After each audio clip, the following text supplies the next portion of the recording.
नमस्कार दोस्तों, आपका स्वागत है अनमोल कहानी घर यूट्यूब चैनल पर। मेरी ननद से जुड़ी हुई जो सच्चाई सामने आई थी उसने मेरी दुनिया को हिलाकर रख दिया था।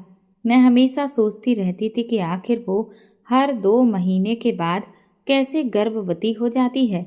ये कोई आम बात नहीं थी, लेकिन जब भी मैं इस मामले पर बात करने की कोशिश करती तो मेरे पति बहुत ज़्यादा नाराज हो जाते थे। उनका कहना था कि हमें दूसरों के सामने इस बदनामी का सामना करना पड़ सकता है और ये हमारे परिवार की इज्जत का मामला है। लेकिन मैं खामोश कैसे रहती। हर बार जब मैं अपनी ननद को देखती तो उसकी खाली आंखें, बिखरे बाल और डरे हुए चेहरे को देखकर मेरे दिल में एक अजीब सा खौफ बैठ जाता था। कुछ तो ऐसा था जिसे सब लोग नज़रअंदाज कर रहे थे, या फिर ऐसा था जिसे जानबूझकर छुपाया जा रहा था। मुझे अंदर ही अंदर बेचैनी खाए जा रही थी। मैं सोचने पर मजबूर थी कि कहीं कुछ तो ऐसा नहीं हो रहा जो मेरी नज़र से ओझल है। मेरे दिल में हर पल सवालों पर सवाल चल रहे थे। शायद ये मेरा सिर्फ वहम था, लेकिन मैं इस बात की तसल्ली कर लेना चाहती थी। इसके लिए मैंने एक बहुत ही ज़्यादा खतरनाक कदम उठाया। अपने पति की गैर मौजूदगी में मैंने अपनी ननद के कमरे में एक छोटा सा खुफिया कैमरा लगा दिया। पहले दिन तो उसमें कुछ भी खास नज़र नहीं आया और दूसरा दिन भी वैसे ही गुजर गया। मुझे लगा कि शायद मैं ही गलत सोच रही थी, मगर तीसरे दिन मेरी नज़रें स्क्रीन पर जम गईं। तीसरे दिन जो कुछ भी मैंने देखा उससे तो मेरे शरीर से जैसे जान ही निकल गई थी। मेरी आंखें जम गईं, सांस गले में ही अटक गई और पूरा शरीर कांपने लगा था। ये हकीकत, ये भयानक सच्चाई मैंने कभी सपने में भी नहीं सोची थी कि ऐसा भी मुमकिन हो सकता है। कमरे में होने वाली वो बहस मेरे मन में गूंजने लगी। मेरा दिमाग सुन्न हो गया था। दिल डर के मारे तेजी से धड़कने लगा। मैं चीखना चाहती थी, रोना चाहती थी, मगर मुझमें हिलने की भी हिम्मत नहीं हो रही थी। जैसे ही मैंने वीडियो का आखिरी नज़ारा देखा, मेरे पैरों तले से जमीन खिसक गई। मैंने जल्दी से कैमरा बंद किया, पर कांपते हाथों से उसे उठाया और दीवार का सहारा लेकर खड़ी हुई। मैं जानती थी कि अब यहाँ एक पल के लिए भी रुकना मेरे लिए बहुत खतरनाक हो सकता था। मैं दरवाजे की तरफ बढ़ी, लेकिन मेरे कदमों में जान ही नहीं बची थी। ऐसा लग रहा था जैसे मेरे पूरे शरीर से किसी ने ताकत खींच ली हो। मुझे जल्दी ही यहाँ से निकलना था। इस घर में अब एक पल के लिए भी रुकना नामुमकिन था। मैं जानती थी कि अगर किसी को पता चल गया कि मैंने ये सब कुछ देख लिया है तो मेरे साथ कुछ भी हो सकता है। मैंने अपनी सारी हिम्मत जुटाई, दरवाज़ा खोला और फिर कांपते पैरों के साथ घर से बाहर भाग निकली। मेरा नाम सिमरन है, मेरी उम्र 22 साल है। मैं अपने पिता के साथ एक आम सी जिंदगी गुजार रही थी। मेरी जिंदगी हमेशा से बहुत ही सादगी से भरी रही थी। बस कुछ गिने चुने सपने थे और मेरे पिता की बेपनाह मोहब्बत थी। जब मेरी माँ मेरे साथ थी तो उनकी मौजूदगी में सब कुछ ठीक लगता था, सब कुछ पूरा लगता था। मगर जब वो चली गई तो सब कुछ बदल गया। माँ के बिना मेरे घर की दीवारें सूनी लगती थी, हर चीज़ वीरान सी महसूस होती थी। मेरे पापा भी कुछ ज़्यादा ही परेशान रहने लगे थे। वो पहले की तरह मुझे हर फैसले में राय नहीं लेते थे, बस खुद ही सब कुछ तय करने लगे थे। उनकी खामोशी के पीछे छुपी बेचैनी को मैं रोज महसूस करती थी। वह अक्सर मुझे अकेला घर पर छोड़ने से घबराते थे। बार बार ये पूछते रहते कि दरवाज़ा अच्छी तरह से बंद किया है या नहीं, और मुझे समझाते रहते कि मैं किसी अजनबी से बात ना करूं। मुझे लगता था कि वो मेरी फिक्र करते हैं, मगर मैंने कभी उनकी परेशानी की असली वजह पर ध्यान ही नहीं दिया था। और फिर वो दिन आ गया जब मुझे सब कुछ समझ में आ गया। वो रात जिसने मेरी जिंदगी हमेशा के लिए बदल कर रख दी। रात काफ़ी हो चुकी थी। मेरे पापा हमेशा की तरह दुकान पर थे और मैं घर में अकेली थी। वैसे तो मेरे लिए ये कोई नई बात नहीं थी, मगर उस रात का माहौल ही अजीब सा था। बाहर गली में पूरी तरह से सन्नाटा पसरा हुआ था और एक अजीब सी खामोशी हर चीज़ पर फैली थी, जैसे हवा में कोई छुपा हुआ खतरा हो। मैंने कई बार खिड़की से बाहर झांका, मगर अंधेरे में कुछ भी नजर नहीं आ रहा था। फिर अचानक मैंने कुछ सुना। किसी के कदमों की धीरे धीरे बढ़ती हुई आवाज़, जैसे कोई हमारे घर के आसपास घूम रहा हो। मेरा दिल जोर जोर से धड़कने लगा। मैंने लाइट्स बंद कर दी और दबे कदमों से दरवाजे के पास जाकर सुनने लगी। कदमों की आवाज़ और आपस में की जा रही खुसुर फुसुर सुनाई देने लगी। ऐसा लग रहा था कि 2-3 लोग आपस में कुछ कह रहे हैं। मैंने अपने दिल को तसल्ली दी कि शायद ये मोहल्ले के किसी राहगीर की आवाज़ होगी, मगर फिर कुछ ऐसा हुआ जिसने मेरे पूरे शरीर में सनसनी दौड़ा दी। दरवाजे के हैंडल पर किसी का हाथ पड़ा। ये देखकर मेरी सांसें रुक गईं। कोई धीरे धीरे दरवाज़ा खोलने की कोशिश कर रहा था। मैंने तुरंत दरवाजे की कुंडी मजबूती से पकड़ ली और दबे कदमों से पीछे हट गई। मेरी उंगलियां कांपने लगीं, माथे पर पसीना आ गया। मैंने सोचा कि अगर उन्होंने ज़बरदस्ती दरवाज़ा खोल लिया तो क्या होगा। अगर वे घर के अंदर आ गए तो मैं अकेली थी। मेरी सुरक्षा करने वाला यहाँ कोई भी नहीं था। मेरे जहन में बस एक ही रास्ता आया, पिछले दरवाजे से निकलकर कहीं छुप जाऊं। मैं जल्दी से मुड़ी और धीरे से पिछले दरवाजे की कुंडी खोली। दरवाज़ा चरचराकर खुला और मेरे दिल की धड़कन और भी ज़्यादा तेज हो गई। अगर बाहर मौजूद लोगों ने मुझे सुन लिया तो, मगर मेरे पास अब वक्त नहीं था। मैंने अपनी सांसें रोक लीं और दबे कदमों से गली में निकल आई। मेरे दिल में डर भरा हुआ था, मगर मैं जानती थी कि यहाँ रुकना अब खतरे से खाली नहीं है। गली में हल्की सी रोशनी हो रही थी, मगर कोई भी चीज़ ठीक से नज़र नहीं आ रही थी। मैंने जल्दी जल्दी चलना शुरू किया।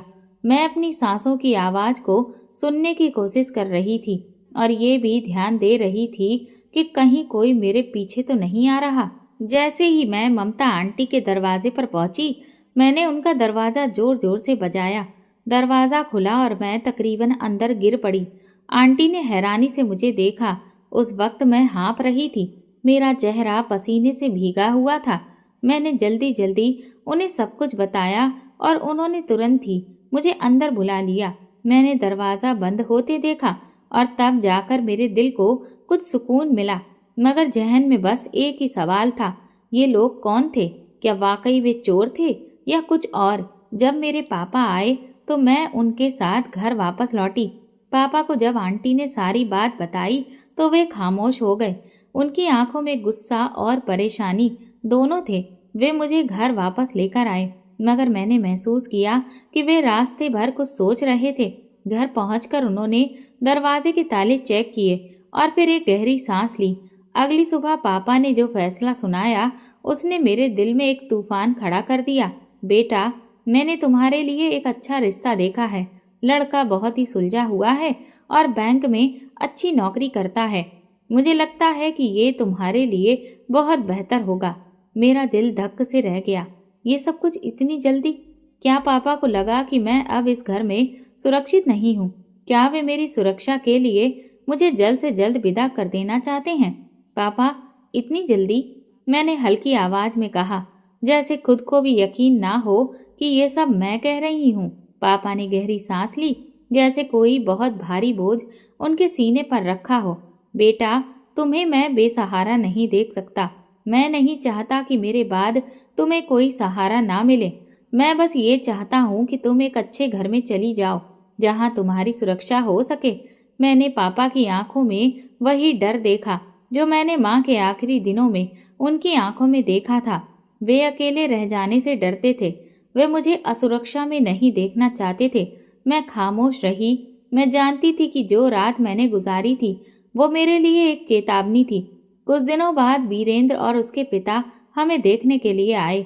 वो दिन मेरे लिए किसी अजीब सपने की तरह था। एक ऐसा सपना जिसमें हकीकत और वहम के बीच की लकीर धुंधली हो चुकी थी। मैं खुद को यकीन दिलाने की कोशिश कर रही थी कि ये सब कुछ आम है। हर लड़की की जिंदगी में ऐसा वक्त आता ही है, मगर मेरे दिल की बेचैनी बढ़ती जा रही थी। मैं एक कोने में चुपचाप बैठी रही, मगर दिल में एक अजीब सी घबराहट थी।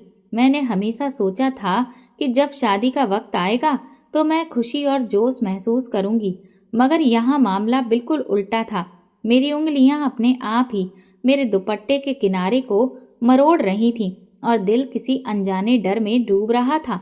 मैंने सोचा कि शायद ये आम सी घबराहट है, मगर अंदर कहीं कुछ और भी था, कुछ ऐसा जो मुझे नजर तो नहीं आ रहा था मगर महसूस हो रहा था। जब मैंने नजर उठाकर वीरेंद्र को देखा तो वो सच में एक सुलझा हुआ लड़का लगा। उनका कद लंबा था, चेहरे पर हल्की दाढ़ी और आंखों में संजीदगी थी। वो एक बहुत ही सीधे और शांत स्वभाव के शख्स लग रहे थे, बिल्कुल वैसे जैसे कि मेरे पापा चाहते थे। उनकी बातचीत में ठहराव था और उनके बात करने के अंदाज से ये समझ आ रहा था कि वो एक समझदार इंसान हैं। वो ज़्यादा नहीं बोले, बस ज़रूरी बातें की। मैंने कई बार सुना था कि ज़्यादा बोलने वाले अक्सर बनावटी होते हैं, तो शायद ये अच्छा ही था कि वो ज़्यादा बात नहीं कर रहे थे। मगर फिर भी मेरे दिल में एक कसक बाकी थी। शायद इसकी वजह कुछ और थी। पापा तो पहली नज़र में उन्हें पसंद कर चुके थे, मगर एक बात मुझे खटक रही थी। शायद मेरा दिल बिना वजह ही बहम पाल रहा था। मगर जब मैंने ये देखा कि उनके साथ उनकी छोटी बहन नहीं आई तो मुझे अजीब लगा। आमतौर पर रिश्ते देखने के मौके पर बहनें तो ज़रूर साथ में आती हैं, खास तौर पर अगर वो इकलौती हो। मैंने खुद को तसल्ली दी कि शायद कोई बड़ी वजह होगी, मगर जब पापा ने खुद पूछ लिया तो मैंने वीरेंद्र और उनके पिता के चेहरे पर एक पल के लिए फैली परेशानी को महसूस किया। जब पापा ने इस बारे में पूछा तो वीरेंद्र के पिता ने हड़बड़ाते हुए कहा, वो बीमार है, उसकी तबीयत अचानक खराब हो गई, इसीलिए नहीं आ सकी। मुझे ये सुनकर अजीब लगा, शायद वाकई ऐसा ही हो, मगर मेरे दिल ने ये बात आसानी से स्वीकार नहीं की। कुछ तो ऐसा था जो मुझे उलझा रहा था, मगर मैं इस बारे में ज़्यादा सोचना ठीक नहीं समझ रही थी। आखिर मेरे पापा भी अब निश्चिंत थे और ये सब उनकी खुशी के लिए ही हो रहा था। वीरेंद्र के पिता ने कहा कि वे बिल्कुल सादगी से शादी करना चाहते हैं, उन्हें किसी भी तरह का दहेज या दिखावा नहीं चाहिए। ये सुनकर पापा को हैरानी हुई। वे हमेशा चाहते थे कि मेरी शादी धूमधाम से हो, मगर मनोज अंकल ने उन्हें ये बात समझाई कि सादगी में ही असली खूबसूरती होती है। मेरे पापा आखिरकार मान गए, मगर उनकी आंखों में एक सपना टूटने की झलक मुझे साफ दिखाई दी। मैंने सोचा कि शायद यही ठीक है, सादगी ही असल खुशी होती है और शादी की सफलता दिखावे में नहीं बल्कि रिश्ते की मजबूती में होती है। कुछ हफ्तों में ही शादी की तैयारी पूरी हो गई थी। सब कुछ बहुत जल्दी हो रहा था। ऐसा लग रहा था कि जैसे वक्त को पंख लग गए हों। कपड़ों की खरीदारी, मेहंदी की तैयारी, छोटे मोटे इंतजाम, सब कुछ इतनी तेजी से हुआ कि मुझे महसूस ही नहीं हुआ कि मैं अपनी जिंदगी के एक नए मोड़ पर आ चुकी हूँ। मेरे दिल में अजीब सी बेचैनी थी, कभी खुशी होती, कभी बेयकीनी, कभी हल्की सी उदासी। जब मैं अपने कमरे में बैठी थी तो दिल अजीब सी घबराहट में डूबा था। क्या सच में मैं शादी के लिए तैयार थी? ये एक ऐसा सवाल था जिसका जवाब मेरे पास नहीं था। सब कुछ इतनी जल्दी में हो रहा था कि मुझे सोचने का वक्त भी नहीं मिल रहा था। पापा मेरे पास आए, उनकी आंखों में नमी थी। ये पहला मौका नहीं था जब मैंने अपने पिता को भावुक होते हुए देखा था, मगर आज उनकी आंखों में कुछ और था, एक बेटी की जुदाई का डर और शायद माँ के ना होने की कमी। बेटा, अगर तुम्हारी माँ होती तो ये दिन और भी ज़्यादा खास होता, मगर तुम फिक्र मत करना, मैं हमेशा तुम्हारे साथ हूँ। ये सुनते ही मेरी आंखों में आंसू आ गए। मैं अपने पापा के गले लग गई और फपक कर रो पड़ी। मैं जानती थी कि पापा मुझे बहुत प्यार करते हैं और ये फैसला भी उन्होंने मेरी भलाई के लिए ही किया था, मगर उस वक्त मुझे अपनी माँ की कमी शिद्दत से महसूस हो रही थी। उस रात मैं अपने बिस्तर पर लेटी तो थी, मगर नींद मेरी आंखों से कोसों दूर थी। मेरे जहन में वो रात अभी भी गूंज रही थी जब मैं घबराई हुई ममता आंटी के घर भाग गई थी और पापा ने अगले ही दिन मेरे लिए रिश्ता तलाश करने का फैसला कर लिया था। क्या ये वाकई मेरी भलाई के लिए था या फिर ये बस जल्दबाजी की जा रही थी? विदाई के बाद जब मैं वीरेंद्र के फ्लैट पर पहुंची तो मुझे हैरत हुई। मैं हमेशा सोचती थी कि शादी के बाद जब लड़की अपने नए घर जाती है तो सब कुछ अजनबी लगता होगा, एक नया माहौल, नए लोग और नए रिश्ते। मगर यहाँ मामला अजीब था। ये घर जो अब मेरा नया ठिकाना था बहुत ज़्यादा साफ सुथरा और खूबसूरत था, जैसे किसी ने खास तौर पर मेरे स्वागत के लिए इसे सजाया हो। हर चीज़ सलीके से रखी गई थी और माहौल में एक अजीब सी बात महसूस हो रही थी।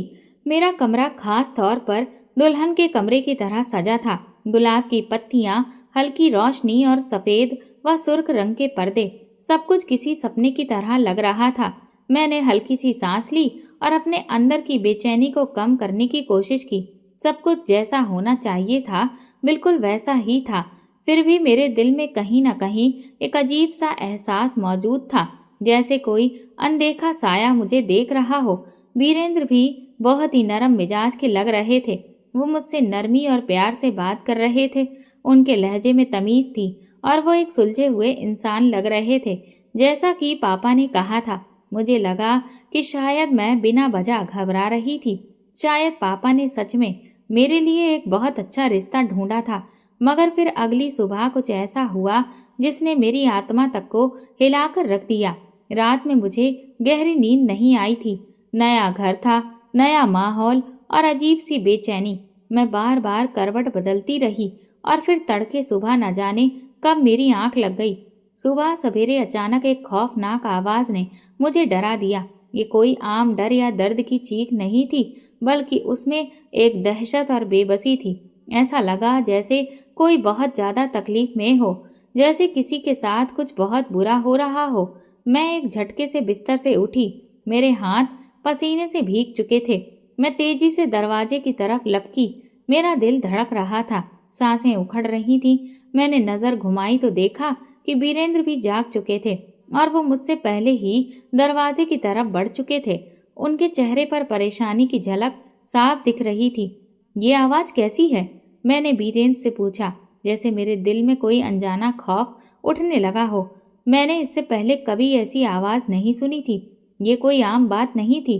कुछ नहीं है, तुम बस अंदर रहो, मैं देखकर आता हूँ, वीरेंद्र ने जल्दी से जवाब दिया। मगर उसकी आवाज में बेचैनी थी। ऐसा लग रहा था कि जैसे वो कुछ छुपाने की कोशिश कर रहा हो, जैसे वो नहीं चाहता था कि मैं बाहर जाऊं। मगर मैं रुक नहीं सकती थी। मेरे कदम अपने आप दरवाजे की तरफ बढ़ गए। मैं नहीं जानती थी कि मेरे साथ अब क्या होने वाला था, मगर मेरा दिल कह रहा था कि अगर मैं नहीं गई तो शायद मैं एक बहुत बड़े राज से अनजान रह जाऊंगी। मैंने दरवाजे की दरार से झांका और जो मंजर मैंने देखा उसने मेरे शरीर में जैसे सनसनी दौड़ा दी। सामने हॉल के दूसरे सिरे पर एक लड़की जमीन पर गिरी हुई थी। उसके लंबे बाल बिखरे हुए थे और उसके कपड़े उलझे हुए थे। उसके चेहरे पर दहशत भरी खौफनाक लकीरें थीं, जैसे वो कुछ कहने की कोशिश कर रही हो, मगर शब्द उसका साथ नहीं दे रहे थे। ये कौन थी? मैंने नजर घुमाई तो देखा कि वीरेंद्र के पापा पास में खड़े थे, मगर उनके चेहरे पर कोई परेशानी या हैरानी नहीं थी, जैसे ये उनके लिए बिल्कुल आम बात हो। वीरेंद्र आगे बढ़े और जल्दी से उस लड़की को सहारा देने लगे, मगर वो बार बार पीछे हट रही थी, जैसे कि वो वीरेंद्र से बहुत ज्यादा डरी हुई हो। ये सब क्या हो रहा है? मैंने धीरे से खुद से कहा, मगर मेरे सवालों का जवाब मुझे कुछ ही पलों में मिलने वाला था। एक औरत ने आगे बढ़कर उस लड़की का बाजू जोर से पकड़ लिया और सख्त लहजे में बोली, बस करो, ये रोज रोज का तमाशा बंद करो। मेरा दिल टूटने लगा। ये लड़की कौन थी और ये सब क्यों हो रहा था? मैंने वीरेंद्र की नजरों में कुछ अजीब सा देखा, एक बेचैनी, एक घबराहट, जैसे वो नहीं चाहता था कि मैं ये सब देखूं। फिर अचानक उस लड़की की नजर मुझ पर पड़ी। वो मुझे देखकर स्तब्ध रह गई। उसकी आंखों में एक ऐसी बेचैनी थी जो मैंने पहले कभी नहीं देखी थी, जैसे वो कुछ कहना चाहती हो, कुछ बताना चाहती हो, मगर कोई डर उसके शब्दों को रोक रहा हो। फिर उसने गिड़गिड़ाती हुई आवाज में एक वाक्य कहा जो मेरे कानों में किसी बिजली की तरह गिरा, सिमरन भाग जाओ। मेरे पूरे शरीर में झुरझुरी दौड़ गई। ये कौन थी और इसे मेरा नाम कैसे मालूम था? मेरा दिल घबराने लगा। मैंने वीरेंद्र की तरफ देखा। उसका चेहरा पहले से ज्यादा संजीदा हो चुका था, जैसे वो चाहता था कि अब मैं एक शब्द भी ना बोलूं। ये सब क्या हो रहा था? मेरी शादी को सिर्फ एक दिन ही हुआ था और मैं पहले ही दिन किसी भयानक राज में उलझ चुकी थी। मुझे समझ नहीं आ रहा था कि अब मैं क्या करूं। मेरा दिल एक ही बात कह रहा था, यहाँ कुछ बहुत गलत हो रहा है। वो लड़की मैली कुचैली सी थी। उसके बिखरे बाल चेहरे पर खौफ की परछाइयाँ, ये सब क्या था? सोच सोच कर मेरा दिमाग फटा जा रहा था। ये मंजर मेरे लिए ऐसा था जिस पर मैं यकीन नहीं कर पा रही थी। मेरा दिल तेजी से धड़कने लगा और हाथ ठंडे पड़ गए। मैंने कभी ऐसा कुछ अपनी आंखों से देखा ही नहीं था। वो लड़की जमीन पर बैठी अपने बाल पकड़ रही थी, कभी अपने सिर को दोनों हाथों से भींचती, कभी जोर जोर से चीखने लगती। उसकी आंखों में एक अजीब दहशत थी, जैसे वो किसी गहरी यातना में कैद हो। वो अपने हाथों से अपने सिर को पीट रही थी, चीख रही थी और फर्श पर लात घूंसे मार रही थी। वीरेंद्र आगे बढ़े, जैसे वो इन सब चीजों के आदी हों, जैसे ये कोई नई बात ना हो। वो झुककर उसके कंधों को थामने की कोशिश कर रहे थे और बहुत ही नरमी से समझा रहे थे, मगर वो बार बार रोए जा रही थी और जिद कर रही थी, नंदिनी बस करो, देखो सब कुछ ठीक है, तुम्हें कुछ भी नहीं होगा, बस आराम से बैठो प्लीज। मैं बड़ी मुश्किल से लड़खड़ाते हुए कदमों से उसकी तरफ बढ़ी और वीरेंद्र को देखा, जो उसे काबू में करने की कोशिश कर रहा था, मगर वो खुद भी थका हुआ लग रहा था, जैसे ये सब उसकी जिंदगी में हर रोज होता हो। ये वही लड़की थी जिसे वीरेंद्र की छोटी बहन बताया गया था। नंदिनी, मेरा दिमाग जैसे सुन्न हो गया। ये हकीकत मुझ पर आसमान की बिजली की तरह गिरी थी।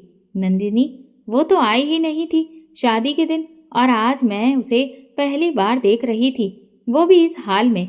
मगर वो मुझे आम लड़की नहीं लगी।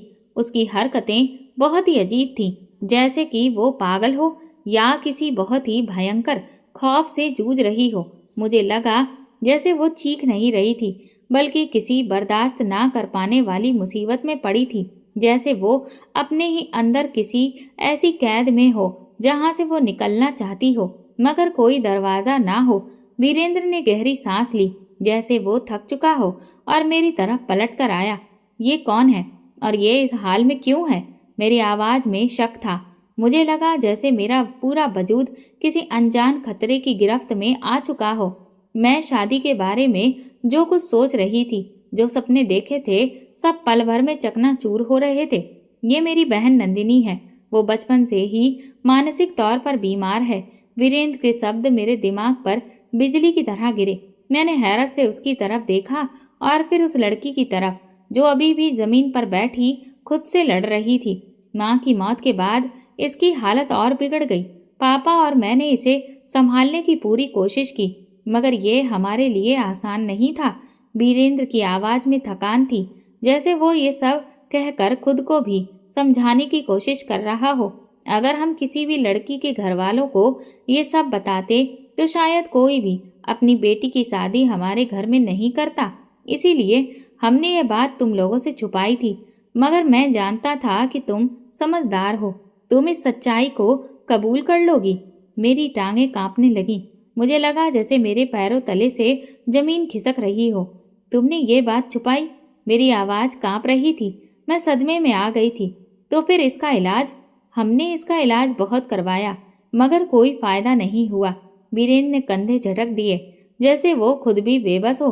मेरी नजरें नंदिनी पर जम गईं, जो अभी भी वैसी ही बैठी थी, मगर उसकी सांसें तेज थीं। उसकी आंखों में ऐसा गहरा खालीपन था जिसे देखकर मेरी रीढ़ की हड्डी में सनसनी दौड़ गई। क्या तुम्हें मुझे ये सब पहले नहीं बताना चाहिए था? मैंने वीरेंद्र की तरफ देखा। मैं जानता था कि अगर मैं ये बता देता तो तुम या तुम्हारे पापा ये रिश्ता कभी नहीं करते। वीरेंद्र ने साफ तौर पर कहा। इसका मतलब तुमने मुझे धोखा दिया? वीरेंद्र खामोश हो गया। उसके चेहरे पर कोई पछतावा नहीं था, बस एक बेबसी थी, जैसे वो अपनी मजबूरी बता चुका था और अब इसके आगे कुछ भी कहने की जरूरत नहीं समझता था। मैंने दरवाजे की तरफ देखा। मुझे सांस लेने में मुश्किल हो रही थी। ये सब मेरी सोच से परे था। मैंने कभी नहीं सोचा था कि शादी के दूसरे दिन ही मुझे ऐसे हालात का सामना करना पड़ेगा। मुझे समझ में नहीं आ रहा था कि अब मैं क्या करूं। यहाँ से चली जाऊं, मगर कहाँ जाऊंगी? क्या पापा को बताऊं? मगर अब वो क्या करेंगे? मैं खामोश हो गई, मगर मेरे दिल में अजीब से ख्याल आ रहे थे। वीरेंद्र ने जो बताई थी वो वैसे तो सही लग रही थी, मगर मेरा दिल इस बात को मानने के लिए तैयार नहीं था। अगर नंदिनी सच में मानसिक तौर पर बीमार थी तो उसे देखकर मेरे अंदर इतना खौफ क्यों जाग रहा था? क्यों उसकी नजरें कुछ कहना चाहती थीं, मगर उसके शब्द उसका साथ नहीं दे रहे थे? नंदिनी, उस दिन से मैंने उस पर गहरी नजर रखनी शुरू कर दी। मैं जानना चाहती थी कि क्या वो सच में बीमार है या फिर कोई राज है जो वीरेंद्र और उसके पिता मुझसे छुपा रहे हैं। अगले कुछ दिनों में मैंने महसूस किया कि नंदिनी की हरकतें बहुत अजीब हो गई थीं। वो अक्सर मेरे करीब आती, मुझे देखती, जैसे कुछ कहना चाहती हो, मगर फिर अचानक रुक जाती। उसकी आंखों में एक अनोखी बेचारगी थी, जैसे वो किसी गहरे सदमे में हो। फिर एक दिन जब मैं अपने कमरे में बैठी थी, नंदिनी धीरे धीरे मेरे पास आई। उसे देखकर मेरे दिल में एक अनजाना खौफ उठने लगा, मगर मैंने खुद को तसल्ली देने की कोशिश की और शांत रहने के लिए खुद को समझाया। मैंने उसे ध्यान से देखा। उसके कपड़े गंदे थे, बाल बिखरे हुए थे और उलझे हुए थे। फिर उसकी आंखों में एक अजीब सी दहशत थी। उसने धीरे से मेरा हाथ पकड़ा और मेरे करीब आई। मेरा दिल जोर से धड़कने लगा। नंदिनी, क्या बात है? मैंने नरमी से पूछा, मगर वो बोली ही नहीं, बस मेरी आंखों में देखती रही। फिर उसकी आंखों में आंसू भर आए। मैंने हैरानी से उसे देख रही थी। वो कुछ इशारे करने लगी, जैसे मुझे कुछ समझाने की कोशिश कर रही हो, मगर उसकी हरकतें मेरी समझ में नहीं आ रही थी। फिर अचानक दरवाजे पर किसी के कदमों की आवाज आई। नंदिनी एकदम से पीछे हट गई और कांपने लगी। मैंने देखा कि वीरेंद्र दरवाजे पर खड़ा था। उसका चेहरा सख्त था। तुम यहाँ क्या कर रही हो? वीरेंद्र की आवाज सख्त और गुस्से से भरी थी। नंदिनी ने घबराकर मेरी तरफ देखा, जैसे वो मदद मांग रही हो। फिर वो दीवार के साथ जाकर दुबक गई, जैसे कोई बच्चा डर के मारे छिपने की कोशिश कर रहा हो। वीरेंद्र ने सख्त नजरों से मेरी तरफ देखा, फिर नंदिनी को बाजू से पकड़कर खींचते हुए बाहर ले गया। वीरेंद्र का ये रवैया नंदिनी के साथ इतना सख्त क्यों था? क्या वो वाकई अपनी बहन के लिए फिक्रमंद था या उसकी सख्ती के पीछे कोई और राज छुपा हुआ था? अगली रात जब सब सो चुके थे, मुझे प्यास लगने लगी। मैं पानी लेने के लिए किचन की तरफ जा रही थी। तभी मेरी नज़र नंदिनी के कमरे पर पड़ी। उसका दरवाजा थोड़ा सा खुला हुआ था और अंदर से धीमी रोशनी आ रही थी। मेरे कदम अपने आप ही उसकी तरफ बढ़ गए। मेरे अंदर एक अनजाना एहसास पैदा हुआ, जैसे कुछ मुझे अंदर देखने पर मजबूर कर रहा हो। मैं धीरे से अंदर झांकी और जो मंजर मेरे सामने आया, उससे मेरे पैरों तले से जमीन खिसक गई। नंदिनी फर्श पर पड़ी कांप रही थी। उसका चेहरा लाल हो रहा था और उसकी सांसें तेज चल रही थी। वो बार बार अपने बाजुओं को जोर से जकड़ रही थी, जैसे खुद को काबू में रखने की कोशिश कर रही हो। नंदिनी, तुम ठीक तो हो? मैं तेजी से अंदर जाकर उसे सहारा देने लगी, मगर उसने मुझसे नजरें मिलाने से कतरा लिया, जैसे उसे किसी बात का डर हो। उसकी आंखों में बहुत तकलीफ थी, जैसे वो कुछ कहना चाहती हो मगर कह न सकती हो। फिर वो धीरे से मेरे कान के करीब आई और धीमी आवाज में बोली, मुझे बचा लो। मेरा दिल जैसे सीने में धड़कना भूल गया। क्या मतलब? मैंने घबराकर पूछा, मगर इससे पहले कि वह आगे कुछ भी कह पाती, अचानक दरवाजा जोर से खुला और मेरे ससुर अंदर दाखिल हुए। उनके चेहरे पर गुस्से के भाव थे। तुम यहाँ क्या कर रही हो? उनकी आवाज सख्त थी। मैं बौखला सी गई। ये बीमार है, मैं इसे देख रही थी। मेरे ससुर ने मुझे सख्त नजरों से घूरा, फिर नंदिनी की तरफ देखा। इसे कुछ नहीं हुआ है, तुम अपने कमरे में जाओ। मैंने कुछ बोलने के लिए अपने होंठ खोले, मगर वीरेंद्र भी अंदर कमरे में आ चुका था। सिमरन, तुम परेशान मत हो, नंदिनी को बस बुखार है, हम इसे संभाल लेंगे। वीरेंद्र का लहजा ठंडा था, मगर उसकी नजरों में कुछ ऐसा था जिसने मुझे अंदर तक बेचैन कर दिया। मैं चुपचाप खड़ी रही। क्या वाकई ये सब सच था या मुझसे कुछ छुपाया जा रहा था? अगली सुबह जब मैं सोकर उठी तो कल रात के हादसे की गूंज मेरे दिमाग में उठने लगी। नंदिनी की वो हालत, उसका इस तरह से मुझसे बात करना, उसकी आंखों का डर, वीरेंद्र और उसके पिता का रवैया, सब कुछ मुझे एक अजीब कहानी का हिस्सा लग रहा था। मुझे बचा लो, ये शब्द बार बार मेरे जहन में गूंज रहे थे। मैंने तय कर लिया कि मैं सच का पता लगाकर रहूंगी। अगले दिन जब वीरेंद्र दफ्तर गए और मेरे ससुर बाहर थे तो मैंने सुनीता आंटी को बुलाया, जो कभी कभी नंदिनी की देखभाल के लिए आती थी। मेरे पास यही मौका था। मैं जानती थी कि घर के किसी मर्द से मुझे सच सुनने को नहीं मिलेगा, मगर शायद सुनीता आंटी कुछ जानती हो। वो बरसों से इस घर में आ रही थी। उनके चेहरे पर हमेशा एक अजीब सा डर रहता था। आंटी, आप कितने अरसे से यहाँ आ रही हैं? मैंने पूछा। आंटी ने इधर उधर देखा, जैसे खुद को यकीन दिलाने की कोशिश कर रही हो कि उनकी बात कोई सुन नहीं रहा। फिर उन्होंने धीरे से कहा, कई साल हो गए हैं मैडम, मगर मैं सिर्फ ज़रूरत के वक्त आती हूँ। ये लोग मुझे ज़्यादा देर यहाँ रहने नहीं देते। क्यों? शायद कोई खास वजह हो। उन्होंने मेरी तरफ गहरी नज़रों से देखा, जैसे कुछ कहना चाह रही हो मगर कहने से बच रही हो। मैडम, मैं ज़्यादा कुछ नहीं कह सकती, मगर ये घर आम नहीं है। यहाँ कुछ ऐसा है जो ठीक नहीं है। क्या मतलब? मेरा दिल धड़कने लगा। आंटी मेरे करीब झुकते हुए फुसफुसाई, मैं बस इतना कहूँगी कि अगर कभी तुम्हें ये लगे कि कुछ गलत हो रहा है तो अपनी आंखें खुली रखना। यहाँ हर चीज़ वैसी नहीं है जैसी नज़र आती है। ये सुनकर मैं एक बार फिर से डर गई। मैंने गौर से सुनीता आंटी को देखा। वो परेशान लग रही थी, जैसे कुछ ज़्यादा कहना चाहती हो मगर कह नहीं पा रही थी। नंदिनी की हालत और भी बिगड़ गई। अगले दिन मैंने नंदिनी की हालत और भी ज़्यादा खराब देखी तो मैंने एक फैसला कर लिया। मैं इस घर में और अंधेरे में नहीं रह सकती। मुझे सच जानना था। मैंने अपनी एक जानने वाली डॉक्टर को बुलाया ताकि वो चुपके से नंदिनी का चेकअप कर सके। मैं जानती थी कि अगर वीरेंद्र या उसके पिता को पता चल गया तो वे कभी भी इसकी इजाज़त नहीं देंगे। जब डॉक्टर ने नंदिनी का चेकअप किया तो उसके चेहरे पर डर के आसार साफ दिख रहे थे। सिमरन, मैं तुम्हें कुछ बताना चाहती हूँ, मगर ये बहुत चौंकाने वाली बात है। मेरा दिल डूबने लगा। क्या हुआ डॉक्टर? डॉक्टर ने एक पल के लिए खामोशी ओढ़ी, फिर धीरे से बोली, नंदिनी प्रेग्नेंट है। मेरा शरीर जैसे पत्थर का हो गया। क्या? मेरी आवाज़ कांप रही थी। डॉक्टर की नज़रें गंभीर थी। हाँ, और मेरा ख्याल है कि इसे कोई नशे जैसी दवा भी दी जा रही है, क्योंकि ये बहुत कमज़ोर हो चुकी है और इसका दिमाग जैसे बंद होता जा रहा है। मेरी आंखों में आंसू आ गए। शायद ये कैसे हो सकता है? घर में कोई और मर्द नहीं था, तो फिर ये बच्चा किसका था? मेरे जहन में खौफनाक ख्याल आया, मगर मैंने फौरन उसे झटक दिया। क्या वीरेंद्र कुछ जानता था या फिर? मेरे मन में कई सारे सवाल गूंजने लगे, लेकिन उनके जवाब मुझे दूर दूर तक नजर नहीं आ रहे थे। मेरे हाथ कांप रहे थे, दिल बेतहाशा धड़क रहा था। डॉक्टर की बातों ने जैसे मेरे पूरे वजूद को झंझोड़ कर रख दिया था। नंदिनी प्रेग्नेंट है, ये शब्द मेरे मन में गूंज रहे थे। ये कैसे मुमकिन था?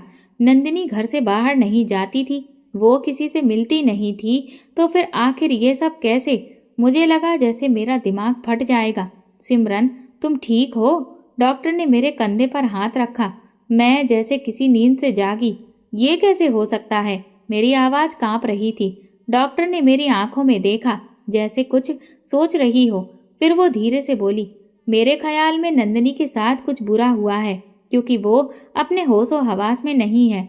शायद उसे कोई ऐसी दवा दी जा रही है जिससे वो विरोध ना कर सके। ये सुनकर मैं घबरा गई और डॉक्टर से पूछा। डॉक्टर ने गहरी सांस ली और बोली, कुछ लोग ऐसी दवाइयाँ देते हैं जिनकी वजह से इंसान बेबस हो जाता है। वो अपनी सोचने और समझने की शक्ति खो देता है। अगर उसे लगातार इस तरह की दवा दी जाए तो वो जिंदा तो रहता है, मगर अपनी हालत के बारे में कुछ भी नहीं कर सकता। तो क्या नंदिनी के साथ भी कुछ ऐसा ही हो रहा था? मेरा वजूद जैसे किसी खौफ में डूबने लगा। क्या वीरेंद्र इस बारे में जानता था? डॉक्टर के जानने के बाद मैं खामोशी से अपने कमरे में बैठ गई। अब मैं कई सवालों में उलझ चुकी थी। क्या वीरेंद्र को इस बारे में सब कुछ मालूम था? अगर नंदिनी बीमार है तो फिर वो प्रेग्नेंट कैसे हो सकती है? अगर ये बात वीरेंद्र को नहीं पता तो क्या उसके पिता को पता है? अगर दोनों ही ये जानते हैं तो फिर वे ये हकीकत क्यों छुपा रहे हैं? मुझे लगा अगर मैंने सच्चाई तलाश नहीं की तो मैं खुद भी किसी जाल में फंस जाऊंगी। मैंने तय कर लिया था कि किसी भी कीमत पर इस राज से पर्दा उठाकर रहूंगी। ये घर कुछ बड़ा छुपा रहा था और मैं अनजाने में ही सही लेकिन अब इस घर का हिस्सा बन चुकी थी। मुझे इस घर के बारे में बहुत कुछ अजीब लग रहा था। मेरा दिल कह रहा था कि कुछ ना कुछ जरूर छुपाया जा रहा है। नंदिनी की हालत, उसकी आंखों में बसी हुई दहशत और सबसे ज्यादा उसका बच्चा, ये सब किसी खौफनाक हादसे की तरफ इशारा कर रहे थे। मगर मैं अब तक इसे समझ पाने में नाकाम थी। मैं जानना चाहती थी कि रातों को यहाँ पर क्या होता है। वीरेंद्र और उसके पिता हमेशा कहते हैं कि नंदिनी को किसी मानसिक बीमारी है, मगर जो कुछ भी मैंने देखा था वो इस कहानी से मेल नहीं खाता था। तीसरी रात जो हुआ उसने मेरी दुनिया हिला दी। रात के सन्नाटे में जब पूरा घर सो रहा था, नंदिनी के कमरे का दरवाजा धीरे से खुला। मैंने कैमरे की स्क्रीन पर नजरें गड़ा रखी थी। मेरी सांसें उखड़ने लगीं। दिल प्रार्थना कर रहा था कि मेरी सारी सोच गलत साबित हो जाए, मगर जो मैं देखने जा रही थी वो मेरी जिंदगी का सबसे भयानक लम्हा बनने वाला था। मेरे ससुर अंदर आए। मेरा दिल एक पल के लिए धड़कना भूल गया। उन्होंने दरवाजा धीरे से बंद किया और आगे बढ़े। नंदिनी खामोशी से बैठी थी, जैसे उसे कुछ समझ में नहीं आ रहा हो। उसकी आंखें वीरान थीं। उसका शरीर बेजान पुतले की तरह था, जैसे वो जिंदा होते हुए भी मर चुकी हो। फिर जो हुआ वो मैं बयां नहीं कर सकती। मैं खौफ से कांपने लगी। मेरी आंखों के सामने जो मंजर था उसने मेरे अंदर की सारी हिम्मत छीन ली। मैंने कांपते हाथों से लैपटॉप बंद कर दिया, मगर मेरे आंसू नहीं रुक रहे थे। ये सब मेरे अपने ससुर ने किया था। अगली सुबह मैंने जल्दी से वीरेंद्र को बुलाया। मैंने फैसला कर लिया था कि मैं उसे सब कुछ बता दूंगी। मैं खुद को काबू में रखने की कोशिश कर रही थी, मगर मेरे अंदर तूफान उठ रहा था। वीरेंद्र, मैं तुमसे एक जरूरी बात करना चाहती हूँ। मेरी आवाज संजीदा थी। वीरेंद्र ने मोबाइल देखते हुए लापरवाही से कहा, हाँ बोलो। नंदिनी प्रेग्नेंट है। ये सुनते ही वीरेंद्र का रंग बदल गया। उसके हाथ कांप गए और आंखों में एक अजीब सी बेचैनी उभर आई। क्या कह रही हो तुम? तुम्हें ये किसने बताया? मैंने डॉक्टर को बुलाया था। ये कैसे मुमकिन है? मैंने उसकी आंखों में झांकते हुए पूछा। वीरेंद्र खामोश रहा। उसकी खामोशी मेरे शक को और हवा दे रही थी। वीरेंद्र, तुम्हें पता है ना? मैंने सख्त लहजे में कहा। वीरेंद्र ने मुझे सख्त नजरों से देखा और धीरे से बोला, ये तुम्हारा मामला नहीं है सिमरन, तुम इसमें मत पड़ो। ये मेरा मामला नहीं है। मैं चीख पड़ी। वो मेरी ननद है। मैंने अपनी आंखों से सब कुछ देखा है। मैं जानती हूँ कि तुम्हारे बाप ने क्या किया। ये सुनते ही वीरेंद्र का चेहरा खौफनाक हो गया। उसकी आंखों में वही साया उभर आया जो मुझे हमेशा से परेशान करता था। तुमने क्या देखा? उसने धीरे से पूछा, मगर उसके लहजे में खतरे की गूंज थी। सब कुछ देखा और मैं खामोश नहीं रहूंगी। वीरेंद्र ने एक पल के लिए कुछ सोचा, फिर धीरे से मुस्कुराया। सिमरन, तुम बहुत मासूम हो। तुम्हें क्या लगता है कि तुम चीखोगी और लोग तुम्हारी बात मान लेंगे? मैं पुलिस को बुलाऊंगी, मैंने धमकी दी। वीरेंद्र आगे बढ़ा और मेरे बाजू को जोर से पकड़ लिया। पुलिस? अच्छा, तुम्हें मालूम है ना कि इस घर में जो भी अपनी जुबान खोलता है वो फिर कभी वापस नहीं आता। मेरा दिल दहल गया। वीरेंद्र की आंखों में दरिंदगी थी। तुम्हें लगता है कि तुम भाग जाओगी? उसने ठंडी आवाज में कहा। ये सब तुम्हारे साथ भी हो सकता है सिमरन। अगर तुमने जुबान बंद नहीं की तो तुम भी नंदिनी की तरह ही एक पुतला बन जाओगी। अब मेरे पास ज्यादा वक्त नहीं था। मुझे कुछ करना था। मैं जानती थी कि वीरेंद्र और उसके बाप को मालूम हो चुका था कि मैंने सच्चाई देख ली है। अब वे मुझे भी खामोश करने की कोशिश करेंगे। अगली रात जब वीरेंद्र और उसके पिता बाहर गए, मैंने जल्दी से अपना लैपटॉप उठाया, नंदिनी को संभाला और कुछ जरूरी सामान लेकर घर से बाहर निकली।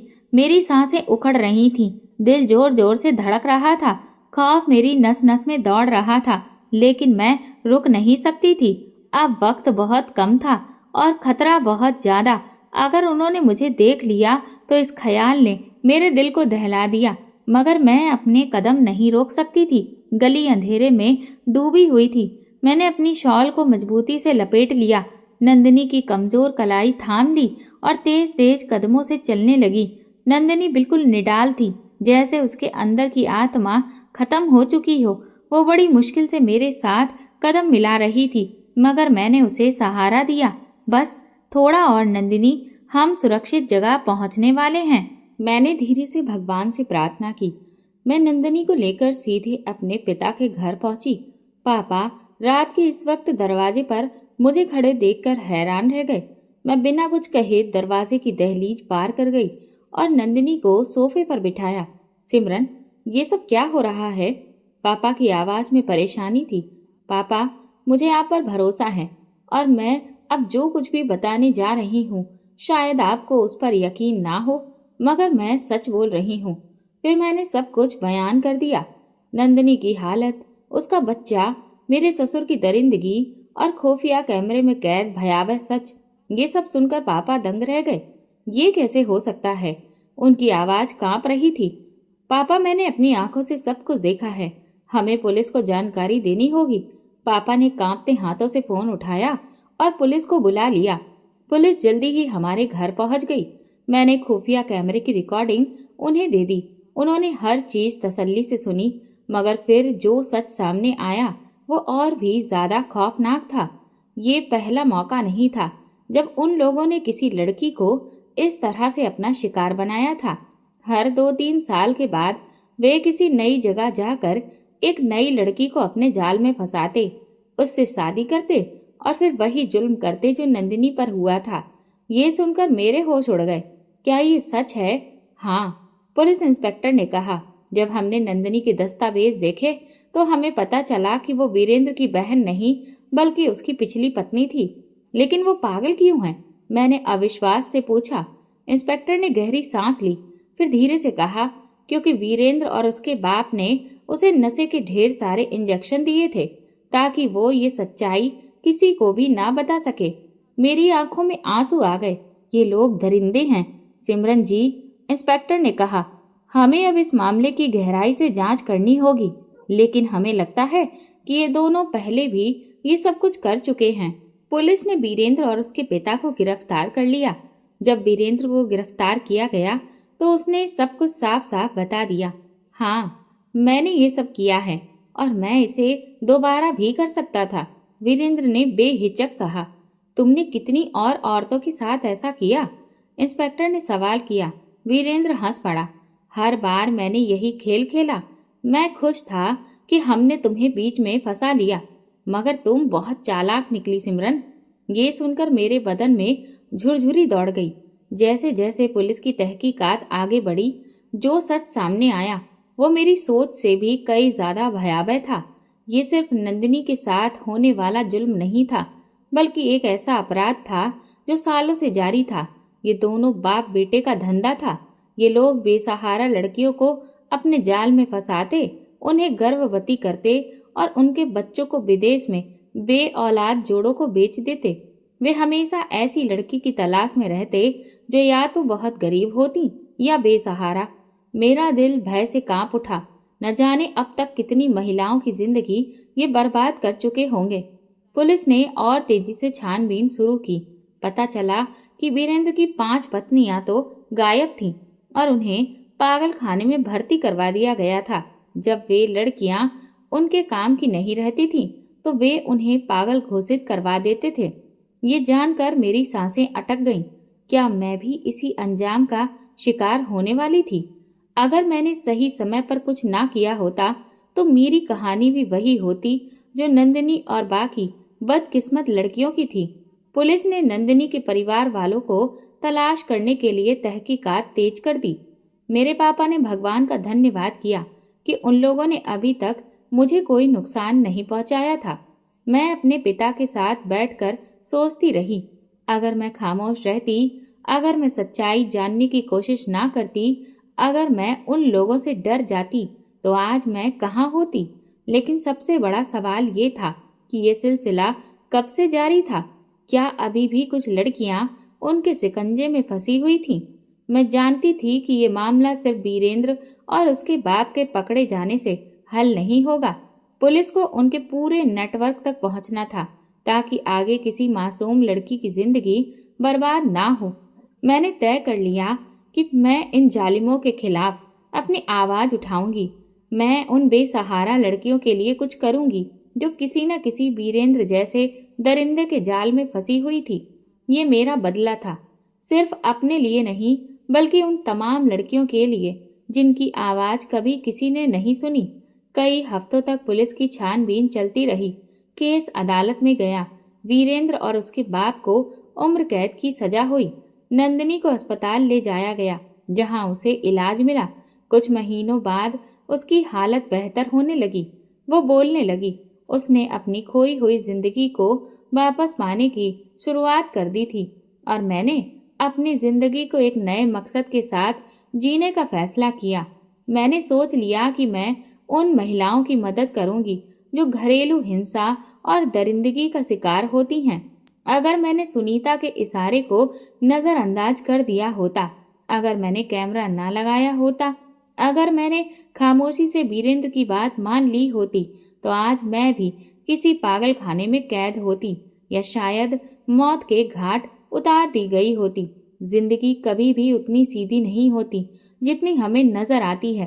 कभी कभी हमारे लिए सबसे बड़ा खतरा वही होता है जहां हम सबसे ज्यादा खुद को सुरक्षित महसूस करते हैं। कभी भी किसी अजनबी पर आंख बंद करके भरोसा ना करें।